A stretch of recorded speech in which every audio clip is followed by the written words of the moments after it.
Mark Twain Selected Works, Autobiographical Dictation, from August 15th, 1906. First School Days. Praying for Gingerbread. My school days began when I was 4 years and a half old. This was at Hannibal, Missouri, a place which at that time was either a large village or a small town. I hardly know which. There were no public schools in Missouri in those early days, but there were 2 private schools in Hannibal. Terms, 25 cents per week per pupil, and collected if you can. Mrs. Hoare taught the children in a small log house at the southern end of Main Street. Mr. Sam Cross taught the young people of larger growth in a frame schoolhouse on the hill. I was sent to Mrs. Hoare's school, and I remember my first day in that little log house with perfect clearness. After these 65 years and upwards, at least I remember an episode of that first day. I broke one of the rules, and was warned not to do it again, and was told that the penalty for a second breach was a whipping. I presently broke the rule again, and Mrs. Hoare told me to go out and find a switch and fetch it. I was glad she appointed me, for I believed I could select a switch suitable to the occasion with more judiciousness than anybody else. In the mud, I found a cooper shaving of the old-time pattern, oak, 2 inches broad, 1/4 of an inch thick, and rising in a shallow curve at one end. There were nice, new, firm-bodied shavings of the same breed close by, but I took this one, although it was rotten. I carried it to Mrs. Hoare, presented it, and stood before her in an attitude of meekness and resignation, which seemed to me calculated to win favor and sympathy. But it did not happen. She divided a long look of strong disapprobation equally between me and the rotten shaving. Then she called me by my entire name, Samuel Langhorne Clemens.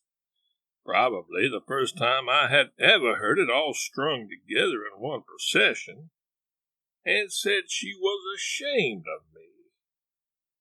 I was to learn later that when a teacher calls a boy by his entire name, it means trouble. She said she would try and appoint a boy with a better judgment than mine in the matter of switches, and it saddens me yet to remember how many faces lighted up with the hope of getting that appointment. Jim Dunlap got it, and when he returned with the switch of his choice, I recognized that he was an expert. For 65 years I have wanted to expose him to infamy, and I do it now with a large and healing satisfaction. Mrs. Hoare was a New England lady of middle age, with New England ways and principles, and she always opened school with prayer and a chapter from the New Testament. Also, she explained the chapter with a brief talk. In one of these talks, she dwelt upon the text, "Ask and ye shall receive," and said that whosoever prayed for a thing with earnestness and strong desire need not doubt that his prayer would be answered. I was so forcibly struck by this information, and so gratified by the opportunities which it offered, that this was probably the first time I had heard of it.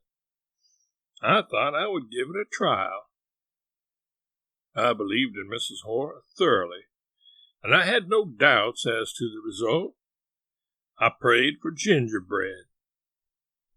Margaret Kuhneman, who was the baker's daughter, brought a slab of gingerbread to school every morning. She had always kept it out of sight before, but when I finished my prayer and glanced up, there it was, in easy reach, and she was looking the other way. In all my life, I believe I never enjoyed and answered a prayer more than I enjoyed that one. And I was a convert, too. I had no inner wants, and they had always remained unsatisfied up to that time. But I meant to supply them and extend them now that I had found out how to do it. But this dream was like almost all the other dreams we indulge in life. There was nothing in it. I did as much praying during the next 2 or 3 days as anyone in that town, I suppose. And I was very sincere and earnest about it, too, but nothing came of it. I found that not even the most powerful prayer was competent to lift that gingerbread again. And I came to the conclusion that if a person remains faithful to his gingerbread and keeps his eye on it, he need not trouble himself about your prayers. Something about my conduct and bearing troubled my mother, and she took me aside and questioned me concerning it with much solicitude. I was reluctant to reveal to her the change that had come over me, for it would grieve me to distress her kind heart, but at last I confessed with many tears that I had ceased to be a Christian. She was heartbroken and asked me why. I said it was because I had found out that I was a Christian for revenue only, and I could not bear the thought of that. It was so ignoble. She pressed me to her breast and comforted me. I gathered from what she said that if I would continue in that condition, I would never be lonesome.